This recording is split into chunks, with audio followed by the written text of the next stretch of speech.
తెలంగాణ రాష్ట్రంలో కాళేశ్వరం ప్రాజెక్టుపై జరుగుతున్న కుట్రను తెలంగాణ రాష్ట్ర ప్రజలందరూ గమనించాలి.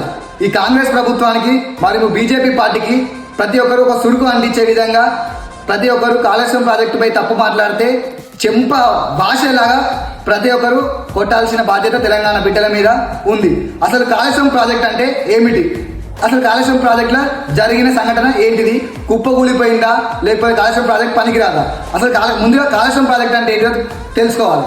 కాళేశ్వరం ప్రాజెక్ట్ అంటే 3 బ్యారేజీలు, 15 రిజర్వాయర్లు, 19 సబ్ స్టేషన్లు, 21 పంప్ హౌజులు, 98 ప్రెజర్ మైన్లు, 203 కిలోమీటర్ల సొరంగాలు. కాళేశ్వరం ప్రాజెక్ట్ అంటే ఒక బ్యారేజో ఒక పంప్ హౌజో కాదు. ఇవన్నీ కాళేశ్వరం ప్రాజెక్ట్ లోని ఒక భాగం. కానీ ఒక్క పిల్లర్ కుంగిపోవడంతో కాళేశ్వరం ప్రాజెక్ట్ ఏ పనికి రాకుండా పోతుందని కాంగ్రెస్ ప్రభుత్వం ఈ తప్పుడు ప్రచారాన్ని తిప్పికొట్టాలి. నేను సూటిగా కాంగ్రెస్ మరియు బీజేపీ పార్టీ నాయకులని అడగదలుచుకున్నా. ఇలా ఒక ఏళ్ళు తిరిగితే చేత నరుకునే వ్యవస్థ ఉన్నదా? ఆ సంస్కృతి ఉన్నదా? అటువంటిది మేడిగడ్డ ప్రాజెక్టులోని ఒక్కో పిల్లర్ కుంగితే ఇలా కాళేశ్వరం ప్రాజెక్టే పనికిరాదని ఎట్లా మీరు నిర్ధారిస్తారు? ఇలా కాళేశ్వరం ప్రాజెక్టుల 10 మేడిగడ్డ ప్రాజెక్టు మరియు కాళేశ్వరం ప్రాజెక్టుల నీటి వరదతో నిండిపోయి ఉన్నది. కానీ ఇలా ఎలాంటి నష్టం జరగలేదు. ఇలా కాళేశ్వరం ప్రాజెక్ట్ ఇలా ఇన్ని రోజులుగా గత 2 సంవత్సరాలుగా కాళేశ్వరం ప్రాజెక్ట్ పనికిరాదని, కాళేశ్వరం ప్రాజెక్టులో నీళ్లు వదిలితే ప్రాజెక్టే కూలిపోతుందని గ్లోబల్ ప్రచారం చేస్తున్నారు. కానీ ఇలా వర్షం నీళ్లు మొత్తం నిండు కుండలాగా ఇలా మనకు కనిపిస్తుంది. కాళేశ్వరం ప్రాజెక్టులో ఎలాంటి ప్రమాదం కూడా జరగలేదు.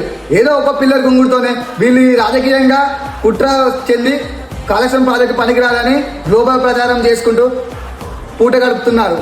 బిడ్డ, ఇలా నువ్వు కేసీఆర్ ఆనవాళ్ళు తెలుపుదామని ఏమో కలలు అంటున్నావు అంటే టీఆర్ఎస్ పార్టీని మరేమో కేసీఆర్ గారు చేసిన అభివృద్ధిని నువ్వు ఏం చెరపలేవు, ఏం చేయలేవు. ఎందుకంటే టీఆర్ఎస్ పార్టీ మరియు కేసీఆర్ గారు తెలంగాణ ప్రజల గుండెల్లో ఉన్నారు. తెలంగాణలో నిలిచిపోయే విధంగా ఈ 100 సంవత్సరాలు కేసీఆర్ చేసిన అభివృద్ధి ప్రజలు ఎవరు మర్చిపోరు. ఇకనైనా కాళేశ్వరం ప్రాజెక్టు పనికిరాదని దుష్ప్రచారం చేయకుండా మానుకొని కాళేశ్వరం ప్రాజెక్టులో మేడిగడ్డ ఒక్క పిల్లర్ను ఆ క్రాక్లు ఎలా రిపేర్ చేయాలని ఆలోచించు. లేకపోతే నీకు తగిన శిక్ష చేయకపోతే తెలంగాణ రాష్ట్ర బిడ్డలం కాదు, టీఆర్ఎస్ పార్టీ కార్యకర్తలం కాదు. ఎందుకంటే ఈ స్థానిక సంస్థలు ఈ త్వరలో ఉన్నాయి, 10-20 రోజులలో ఉన్నాయి. నీకు దాంట్లో సరిగ్గా బుద్ధి చెప్తాం, కాసుకో.